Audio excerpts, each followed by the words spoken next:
Halo, selamat siang teman-teman semuanya. Oke, jadi aku mau info untuk webinarnya akan kita mulai 5 menit lagi ya. Jadi mungkin bisa siap-siap. Atau mungkin untuk teman-teman yang belum bergabung, bisa dipersilakan untuk bergabung juga. Terima kasih.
Oke, selamat pagi dan Terima kasih kami ucapkan pada seluruh teman-teman seller JNT Express dalam webinar Sinergi by JNT Express, rahasia buat konten kreatif yang disukai banyak orang.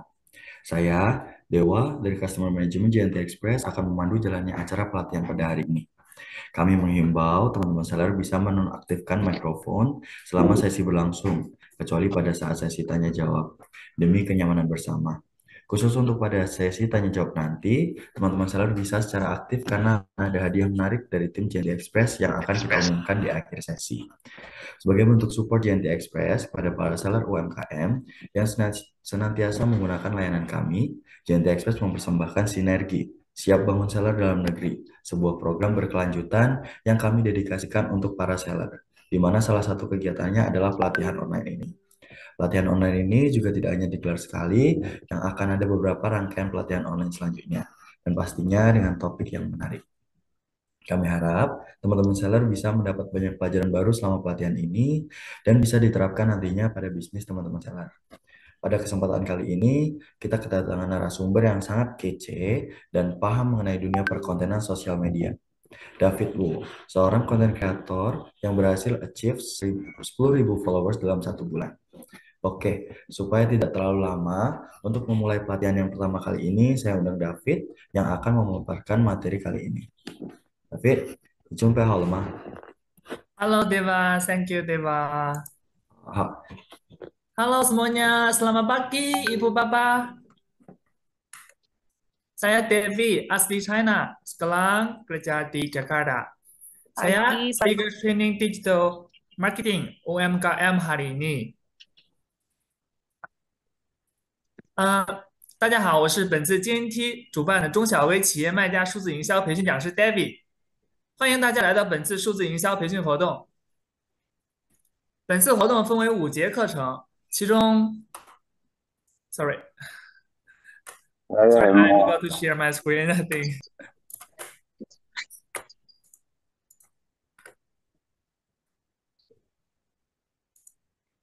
对 ini 呀。saya mau dari Tante Arif Malang. Kasih.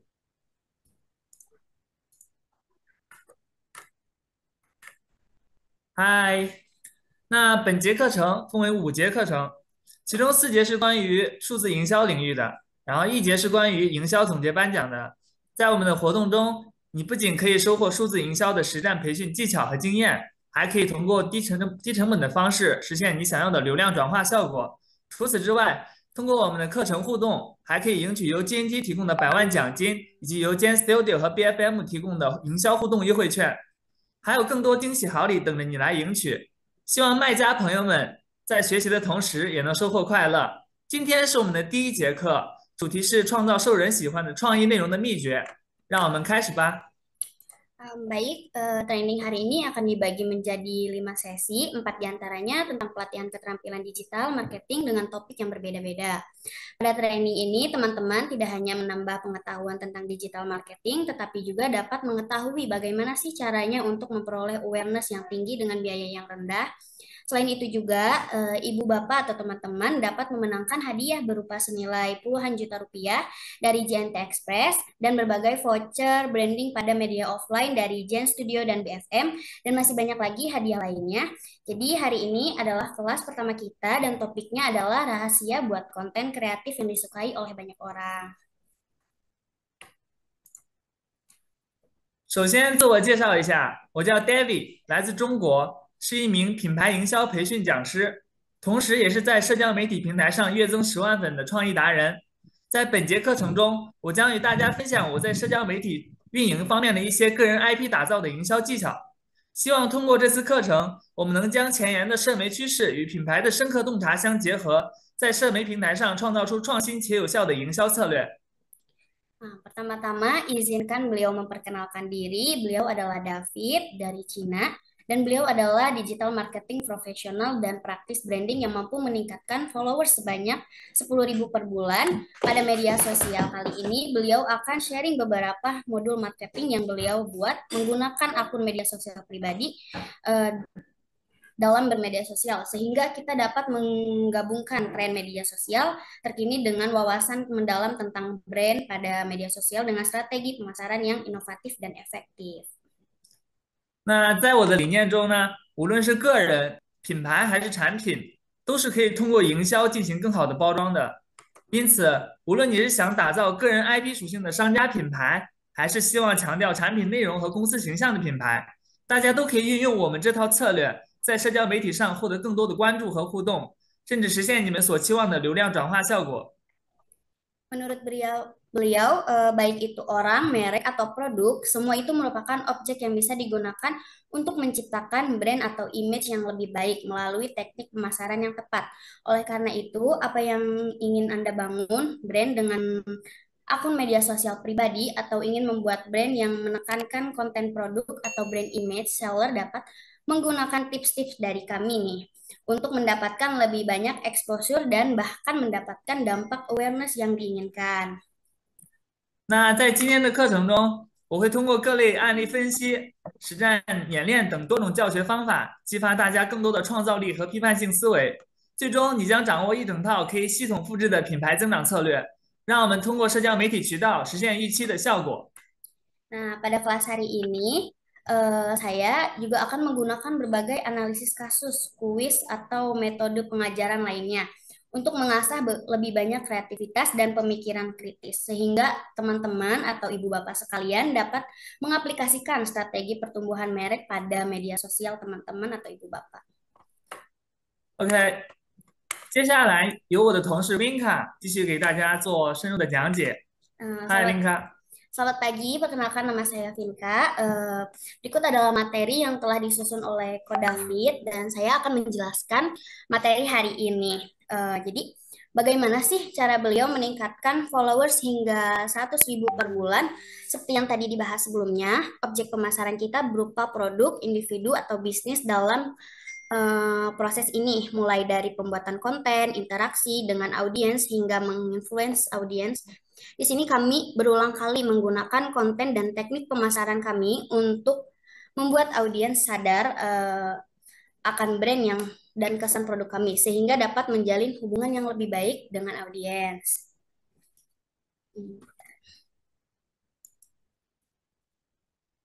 Nah, jawabannya adalah membuat konten. Dalam teknik pemasaran, konten adalah inti dan merupakan hasil kreativitas yang menggambarkan citra brand atau produk. Berdasarkan konten ini, jika kita membuat konten yang lebih banyak dan lebih baik, seringkali kita dapat mencapai hasil yang 2 kali lipat dengan setengah usaha Ibu Bapak. Jadi bagaimana sih kita bisa membuat konten kreatif dan bagus? Selain memanfaatkan lingkungan pemasaran media sosial, kita juga dapat sharing pengalaman kepada audiens. Nah, di sini kami tidak hanya berbicara tentang konsep ya, tetapi juga berfokus pada pendekatan praktis dari konsep hingga pelaksanaan untuk menyelesaikan keseluruhan pelatihan strategi digital marketing, baik itu bisnis maupun individu, untuk mencapai konversi digital marketing yang lebih baik di platform media sosial melalui memenuhi beberapa standar. Nah, berikut adalah standarnya. Yang pertama itu ada jangkauan yang tepat secara global. Nah, yaitu mengupload konten media media sosial, tetapi kan media sosial itu cenderung terdistribusi ya algoritmanya. Nah, bagaimana sih kita memanfaatkannya? Jadi kita ada teknik pemasaran tertentu untuk memfokuskan algoritma ke kelompok audiens yang tepat. Dengan cara ini, mereka akan terpengaruh oleh iklan dan mempengaruhi keputusan pembelian juga. Yang kedua itu ada inovasi dalam menarik perhatian. Bagaimana sih menarik perhatian audiens? Nah, ada di ide pemasaran yang baik dapat membuat produk berbicara tentang produk itu sendiri jika kita membuat pemasaran yang baik. Oke. Nah, jadi jika pemasaran yang sukses tidak hanya membuat produk itu menjual nilainya sendiri, tetapi juga memperluas kelompok penggunaan produk. Misalnya, produk wanita melalui berbagai ide pemasaran dapat menarik audiens pria. Bagaimana sih cara melakukannya? Di poin pertama itu ada ide pemasaran musiman, yaitu mempengaruhi audiens pria untuk membeli hadiah bagi pasangan mereka. Yang poin kedua itu ada ide kreatif yang menarik, membuat audiens pria menyadari bahwa mereka juga perlu mendapatkan perhatian dan perawatan dengan lembut. Nah, metode pemasaran apapun sebenarnya dapat membantu produk memperluas kelompok penggunaannya, yaitu adalah pemasaran yang efektif. Nah, di poin ketiga ada penataan di berbagai platform. Eh, ada banyak platform media sosial seperti Instagram, TikTok, Share all screen ya. Facebook, YouTube, dan sebagainya. Nah, masing-masing dengan penggunaan setianya, kita tidak boleh ya fokus pada satu atau dua platform, tetapi harus menyebarkan konten-konten ke lebih banyak platform agar lebih banyak pengguna dapat melihat tampilan produk kita dan mendapatkan informasi produk tersebut ya. Oke, di poin keempat itu ada diferensiasi merek ya. Mengapa beberapa merek dengan produk yang sama bisa terjual dengan baik, sementara lain tampak biasa-biasa aja? Kenapa sih hal ini bergantung pada poin diferensiasi merek? Meskipun fungsi atau produk itu mirip, tapi dengan menonjolkan keunggulan, kita melalui gaya pemasaran, penggunaan, dapat merasakan efek penggunaan atau pencitraan yang mencolok. Tapi bukan berarti itu membuat fakta yang tidak benar ya. Em, Ya, tapi let's juga share all screen. ya, tapi juga bisa memperbesar manfaat,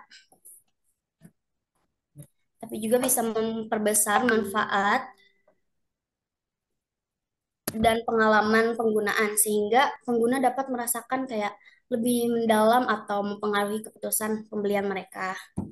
Dalam kelas hari ini, kita akan melakukan analisis kasus dan latihan untuk memicu kreativitas dan pemikiran kritis teman-teman, serta menguasai satu set strategi pertumbuhan brand yang dapat diaplikasikan secara sistematis maupun efektif untuk mencapai tujuan akhir melalui media sosial ini.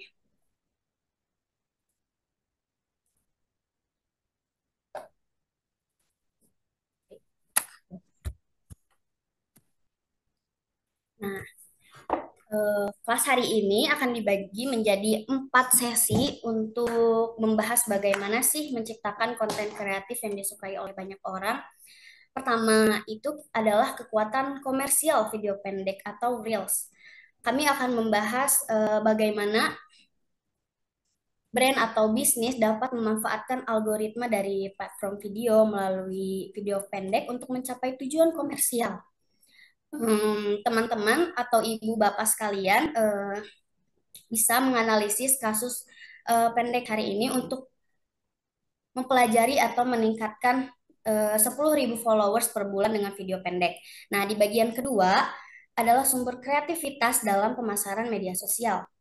Dalam semua jalur pemasaran, kreatif konten adalah yang paling mendasar dan penting pada bagian ini. Kita akan membahas keadaan dan tren penggunaan platform e-commerce konsumen Indonesia. Kami juga akan membandingkan kreativitas seni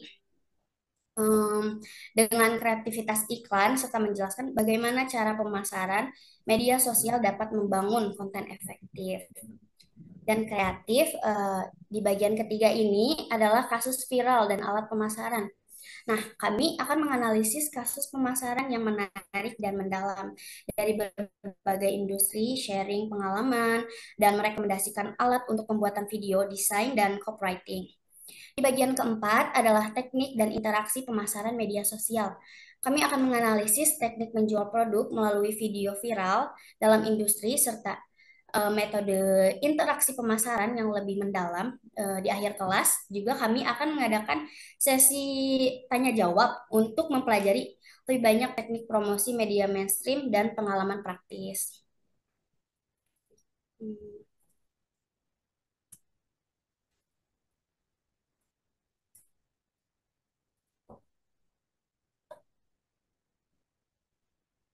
Di bagian pertama ini ada kekuatan komersial video pendek.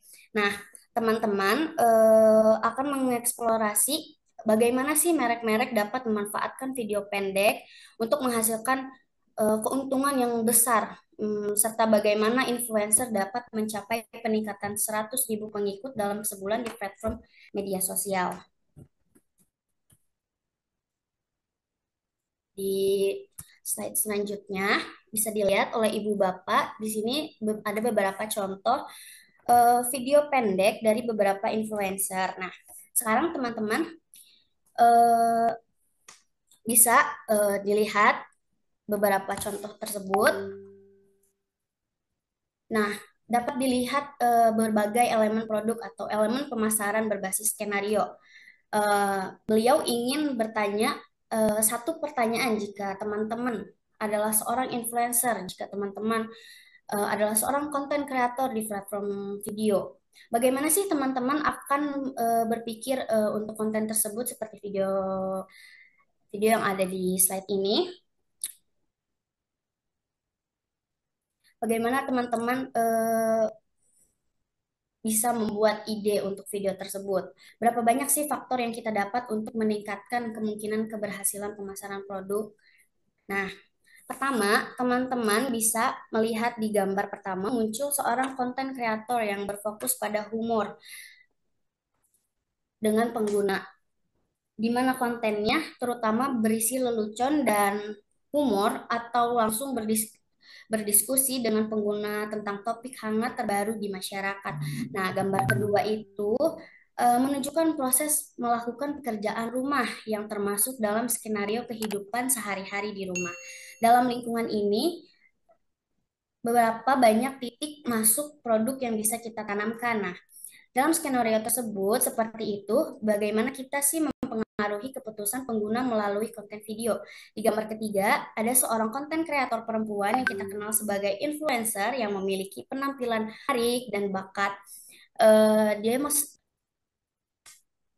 melakukan beberapa gerakan bagaimana cara dia memegang suatu produk agar dapat mempengaruhi keputusan eh, pembeli untuk menggunakan barang tersebut.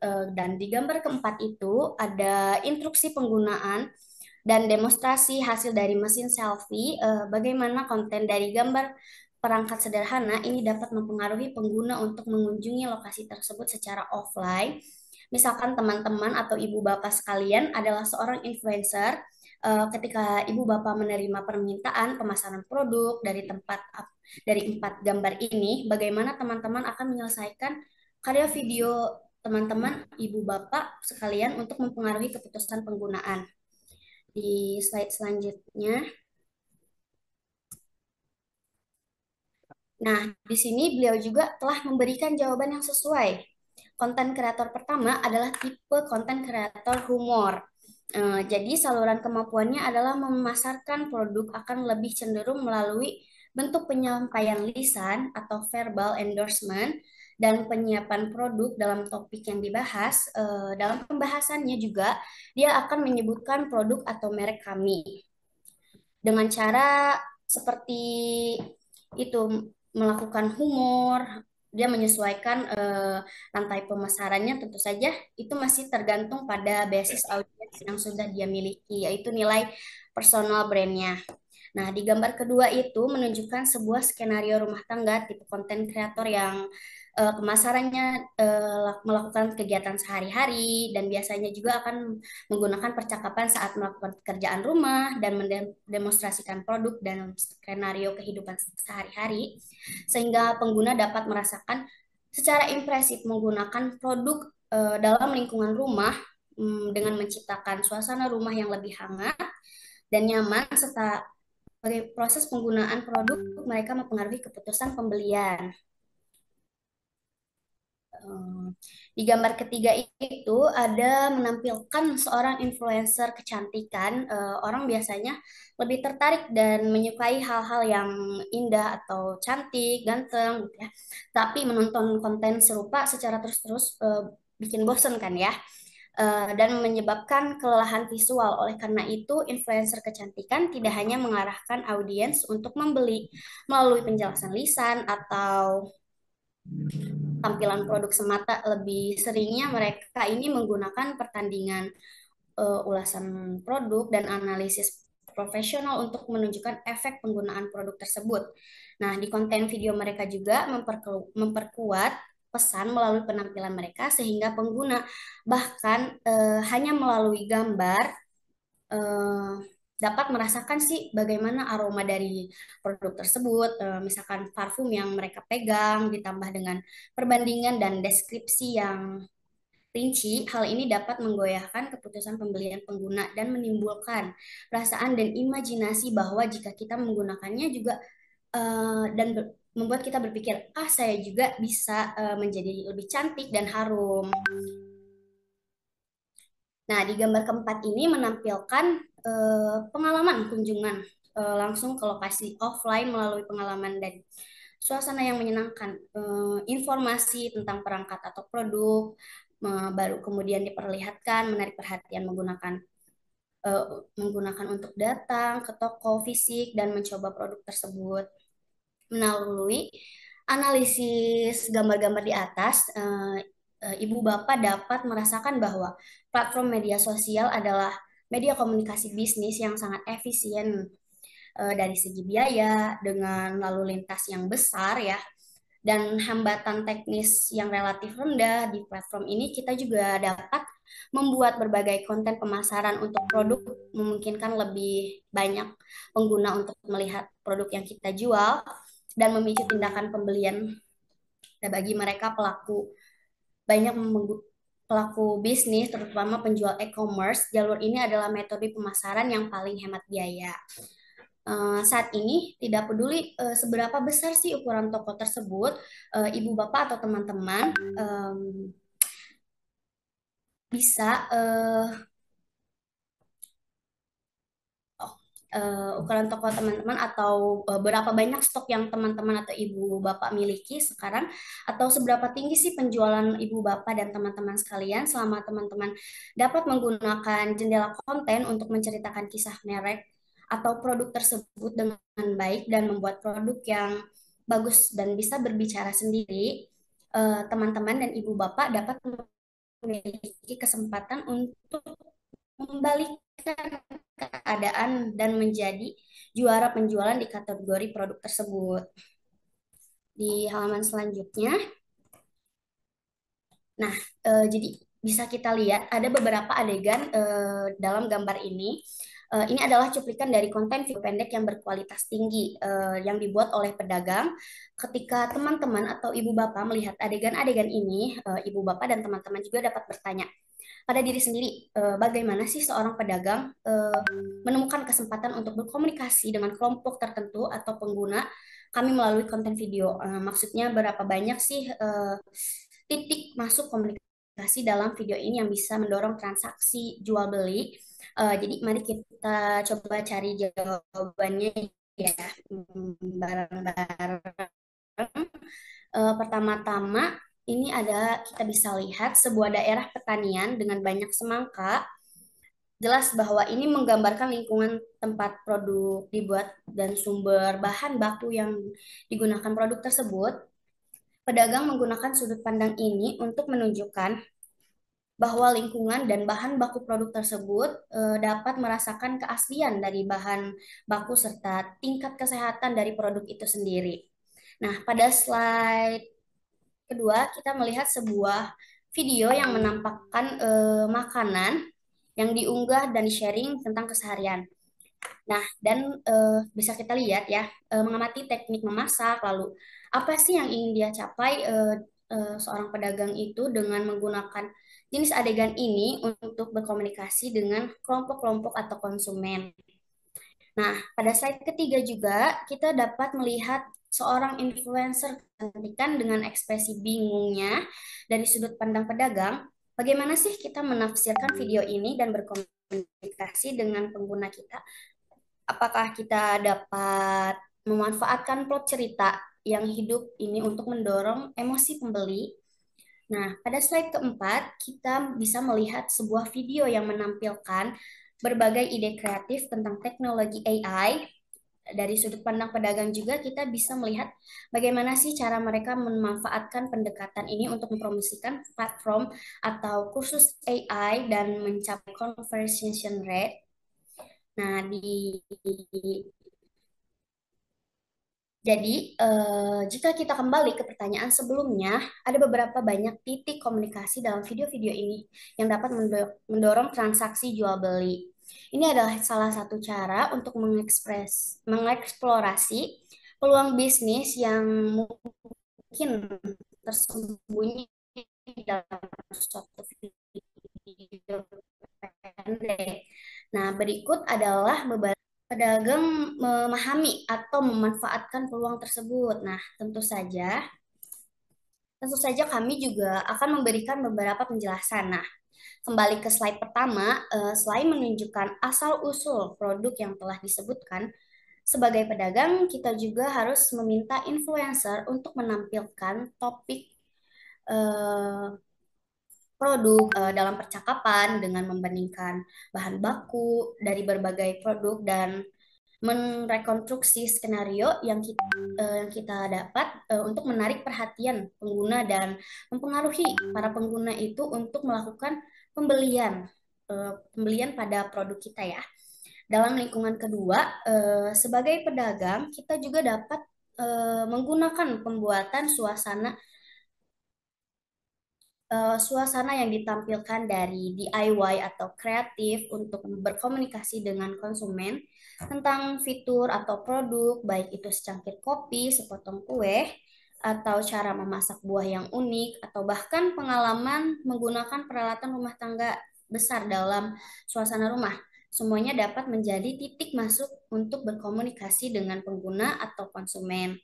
Nah, untuk influencer kecantikan ketiga, selain melalui alur cerita, dia juga bisa menghasilkan banyak sekali ide kreatif melalui berbicara langsung ataupun itu ulasan dengan menyampaikan pengalaman dan efek penggunaan produk melalui narasi atau ekspresi wajah mungkin ya.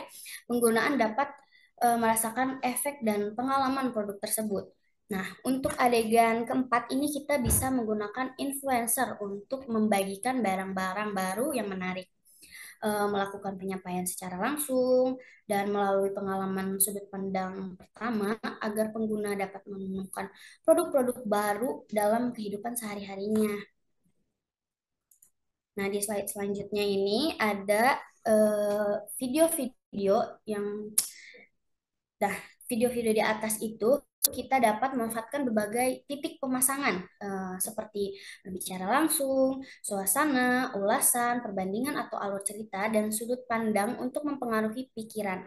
Nah, pengguna media sosial seperti kita sehingga bisa menghasilkan tindakan pembelian nyata atau proses pemasaran secara ini dikenal sebagai e-commerce sosial. Nah, dan menjelaskan mengapa sih video pendek berdurasi sekitar 1 menit dapat membantu pedagang mencapai volume atau transaksi yang besar dengan cepat gitu.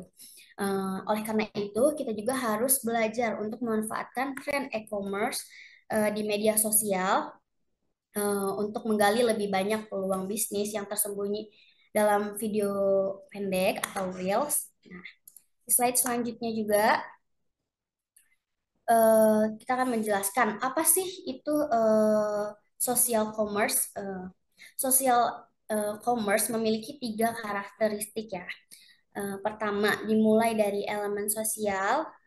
Komunitas media sosial memiliki faktor sosial yang kuat, dan kedua itu mampu mengembangkan basis pengguna secara efektif nih melalui manajemen komunitas, membangun model keanggotaan, dan melakukan transaksi serta komunikasi yang terarah gitu kan.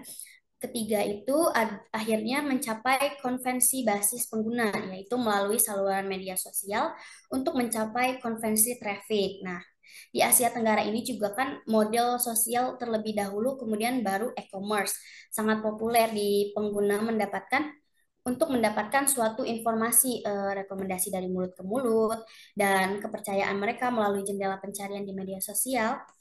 Sementara itu, pedagang menyelesaikan layanan personalisasi dan kustomisasi melalui interaksi dari komunitas untuk mendorong perkembangan industri di sosial e-commerce.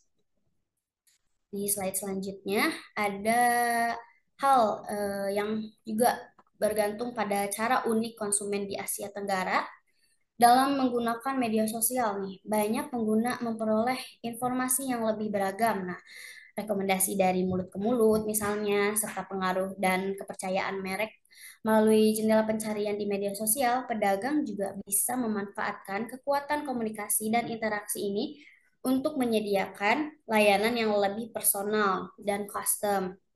Nah, interaksi yang baik ini juga harus menciptakan siklus yang positif untuk mendorong perkembangan industri sosial e-commerce.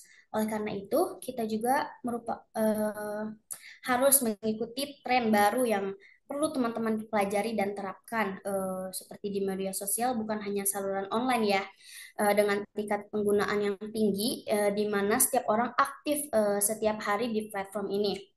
Tetapi juga dapat menembus seluruh perjalanan pembelian melalui interaksi sosial. Nah, memungkinkan pembelian produk dari seluruh dunia juga. Ini alasan mengapa kita harus mengaktifkan saluran media sosial.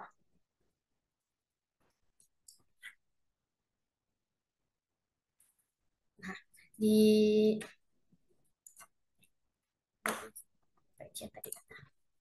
Lalu, seperti apa sih pengalaman pembelian yang ideal dalam social e-commerce dari tahapan menemukan produk hingga tertarik sih hingga akhirnya para pembeli tertarik untuk melakukan pembelian atau transaksi. Saat ini hanya TikTok Shop yang bisa mewujudkan pengalaman ini. Sementara itu, platform media sosial lainnya seperti Instagram, Facebook, YouTube juga sangat mempengaruhi perilaku dan niat membeli pembelian pengguna atau melakukan transaksi. Oleh karena itu, sangat penting bagi teman-teman atau ibu bapak sekalian untuk melakukan pemasaran di media sosial. Tidak penting sih di platform mana saja, tetapi jangan hanya menggunakan satu platform media sosial. Nah, di slide selanjutnya, mengapa sih social commerce sangat penting bagi penjual di Asia Tenggara ini? Nah, pertama adalah basis audiens yang luas. 48% responden mengatakan bahwa social e-commerce memiliki banyak audiens setia yang merupakan saluran efektif untuk menjangkau lebih banyak lagi orang. Nah, platform media sosial memanfaatkan efek jaringan dan elemen sosial yang dihasilkan oleh kelompok pengguna untuk membangun basis pengguna yang lebih besar. Nah, ketika basis pengguna ini mencapai jumlah tertentu, dan tercipta koneksi serta kepercayaan. Penjual dapat dengan mudah mengubah pengguna potensi ini menjadi pembeli nyata.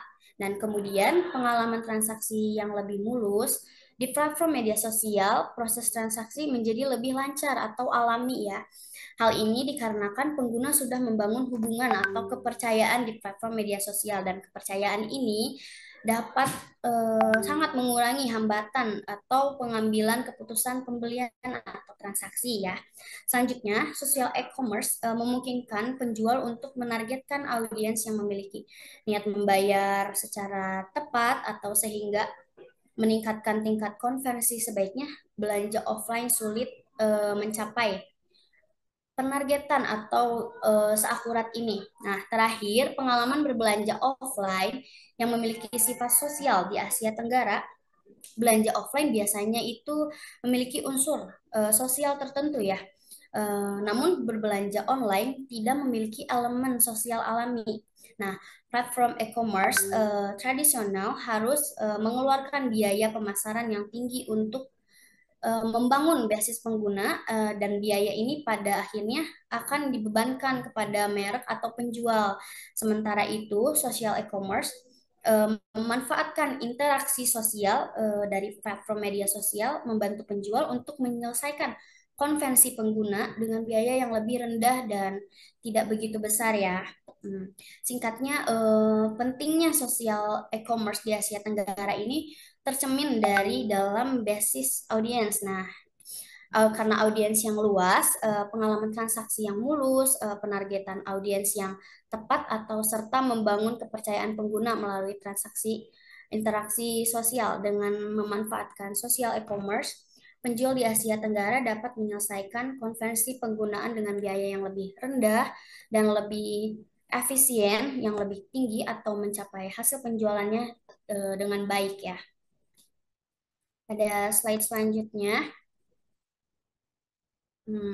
di poin kedua, social e-commerce memudahkan untuk menjangkau audiens target. Nah, sebagian besar orang itu menggunakan media sosial terutama untuk hiburan ya, seperti TikTok, eh, yang memberikan kesempatan besar bagi penjual untuk menarik perhatian konsumen dengan merek atau konten yang kreatif dalam lingkungan media sosial juga yang fokus pada konten selama ide teman-teman atau ibu bapak ini unik dan merek serta produk yang ibu bapak jual ini menarik atau bahkan dengan anggaran terbatas, teman-teman atau ibu bapak masih bisa memiliki nih kesempatan untuk menarik perhatian pengguna di platform e-commerce tradisional. Nah, situsnya itu berbeda ya. Penjual dengan anggaran yang cukup dapat memperoleh sebagian besar exposure melalui banyak iklan nih, sehingga kita bisa menyelesaikan penjualan dengan cepat dan ini berarti konsumen yang memasuki platform tersebut untuk memiliki kebutuhan atau pembelian tertentu. Sebaliknya, penjual dengan anggaran terbatas mungkin tidak dapat memperoleh exposure yang cukup sehingga hasil atau penjualan tidak mencapai target yang diharapkan. Nah, keuntungan sosial e-commerce adalah ia menurunkan ambang atau batas anggaran iklan menggunakan bisnis kecil juga. Nah, dapat dapat menarik konsumen melalui kreativitas konten serta mencapai hasil penjualan yang baik. Baik, di slide selanjutnya ada poin ketiga, social e-commerce dapat membantu penjualan menarik lebih banyak calon konsumen. Nah, berdasarkan data social commerce di Asia Tenggara, eh, menunjukkan bahwa 90% penjual memilih untuk membuka toko atau menjalankan situs web merek mereka di platform e-commerce terutama. Nah, hal ini memang cukup masuk akal ya karena mengandalkan satu platform saja untuk menjangkau audiens sangat beresiko. Nah, apakah platform tersebut mengutamakan sosial atau e-commerce? Nah, ibu bapak sekalian akan menyadari nih berbagai macam keunikan algoritma dari platform tersebut. Nah, sebaliknya, jika ibu bapak membuka toko di platform yang mengutamakan sosial, ini lebih mudah untuk memberikan kemungkinan diverifikasi saluran penjualan bagi penjual. Misalnya seperti Instagram atau Facebook, kemudian mengarah ke toko penjualan Anda seperti link gitu. Nah, di slide selanjutnya, nah, sebagai contoh dari segi prospek ya atau perkembangan daya beli yang dibawa oleh pemasaran pada media sosial dan tren pertumbuhan untuk produk yang sedang viral atau social e-commerce media seperti TikTok adalah pilihan yang sangat baik. Nah, bagi perusahaan e-commerce untuk membangun kekuatan merek dan memperluas posisi pasar mereka. Pertama-tama, dari grafik yang ada, terlihat bahwa pengguna TikTok semakin muda dengan daya beli yang kuat karena hasrat konsumsi mereka yang tinggi. Oleh karena itu, dalam era digital yang berkembang pesat saat ini, e-commerce dan media sosial telah menjadi kekuatan dan kunci untuk memimpin perubahan dalam industri kita. Nah,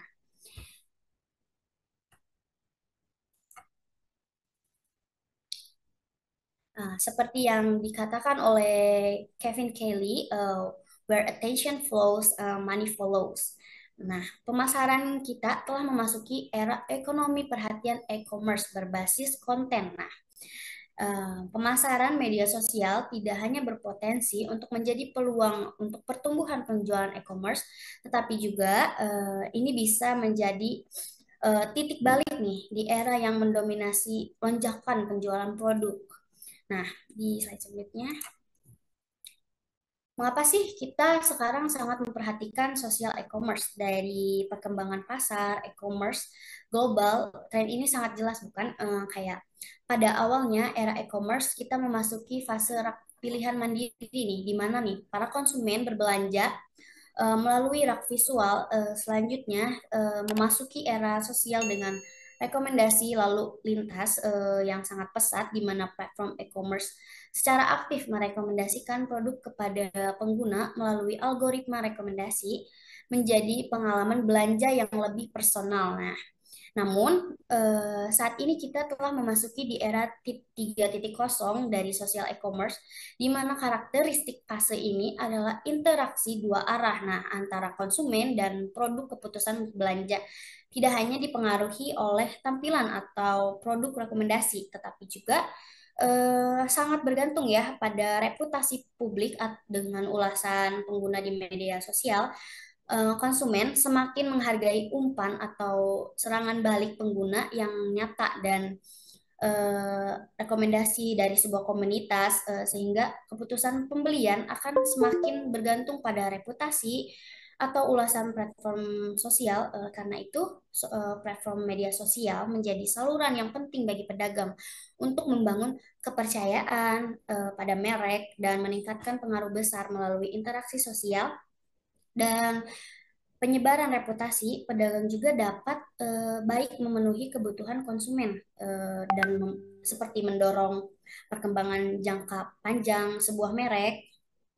Di slide selanjutnya, ah, untuk penggunaan nih aplikasi TikTok, jika kita mengunggah produk kita di TikTok Shop nih, kita tidak hanya bisa menggunakan gambar atau video ya untuk penjualan seperti yang disebutkan sebelumnya di Instagram atau Facebook, tetapi kita juga dapat menempatkan link pembelian di siaran langsung seperti yang Ibu Bapak ketahui di live TikTok itu kita bisa menyimpan link suatu produk. Ini adalah beberapa format konten yang kita dapatkan untuk pengalaman iklan. Nah, sebelumnya setelah memahami nih bagaimana sih cara cara mereka menampilkan konten di media sosial, kita masih belum tahu ya bagaimana sih cara memulainya. Misalnya, kita sekarang menghadapi e-commerce media sosial dari seller dengan fondasi yang relatif kosong. Misalkan, apa sih yang mungkin akan kita hadapi ke depannya?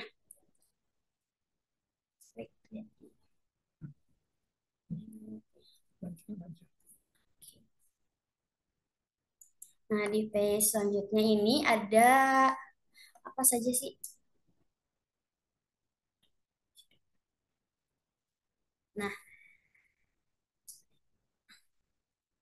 Nah, apa saja sih tantangan yang akan kita hadapi nih sebagai seller atau brand yang mengenal media sosial secara stabil nih? Di pertama itu adalah tingkat kepunahan pasar dan kesadaran merek.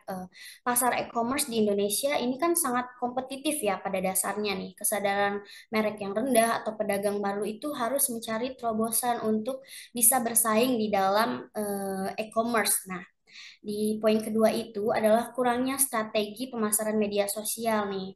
Adalah kemampuan pembuatan konten yang terbatas atau penentuan target audiens yang tidak jelas dan kurang efektif di pemasaran.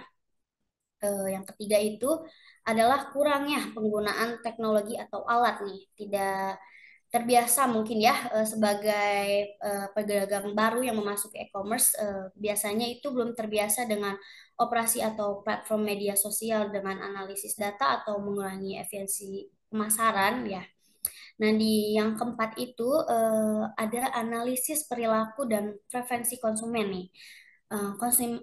Biasanya itu kan konsumen di Indonesia itu relatif sensitif ya terhadap harga, atau mereka lebih suka berbelanja di toko fisik yang perlu membangun kepercayaan melalui konten media sosial gitu, di pemasaran media sosial, karena konsumen Indonesia itu yang lebih sensitif karena harga atau mungkin kualitas barang tersebut ya. Jadi kita harus bisa membangun kepercayaan nih melalui pemasaran media sosial.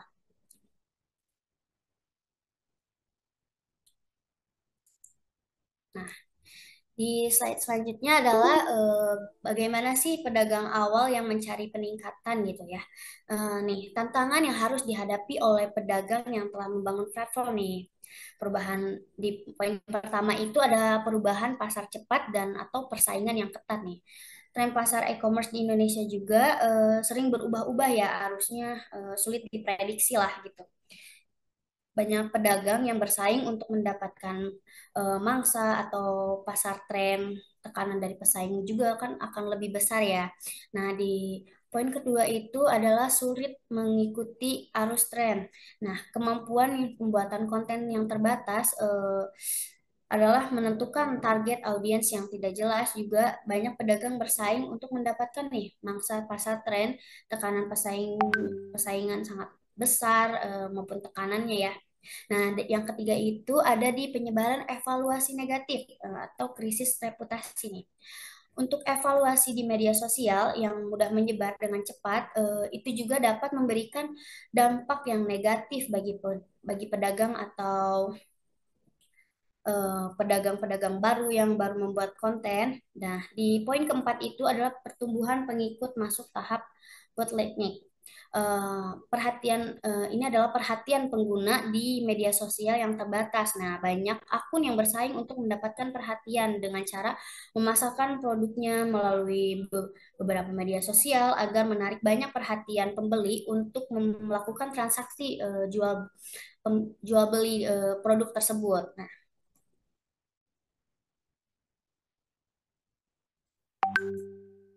Nah, tantangan yang harus dihadapi pemasaran media sosial nih. Di pertama itu adalah bagaimana sih cara kita menonjol dalam persaingan.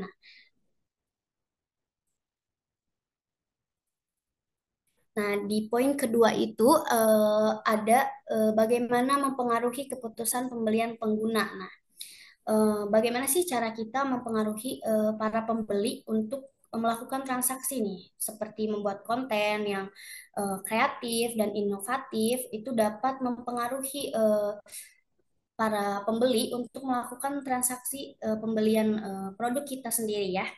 Nah, di poin ketiga itu adalah bagaimana sih dengan cepat kita mengikuti tren. Nah, tentunya ibu bapak atau teman-teman itu harus update ya tentang tren yang sekarang sedang viral di media sosial dan apa sih keuntungannya jika kita mengikuti tren yang sedang viral di media sosial. Nah, itu juga bisa menjadi acuan untuk kita menarik perhatian para pembeli untuk melakukan transaksi. Nah, di poin keempat itu ada bagaimana secara efektif menjaga reputasi pedagang. Nah, untuk menjaga reputasi kita agar tidak negatif, untuk agar tidak terlihat negatif ya di mata pembeli, kita itu harus ramah, yang pasti kita itu harus ramah ya, dan menjaga rating sebuah produk dengan baik dan menjauhi komentar-komentar yang negatif.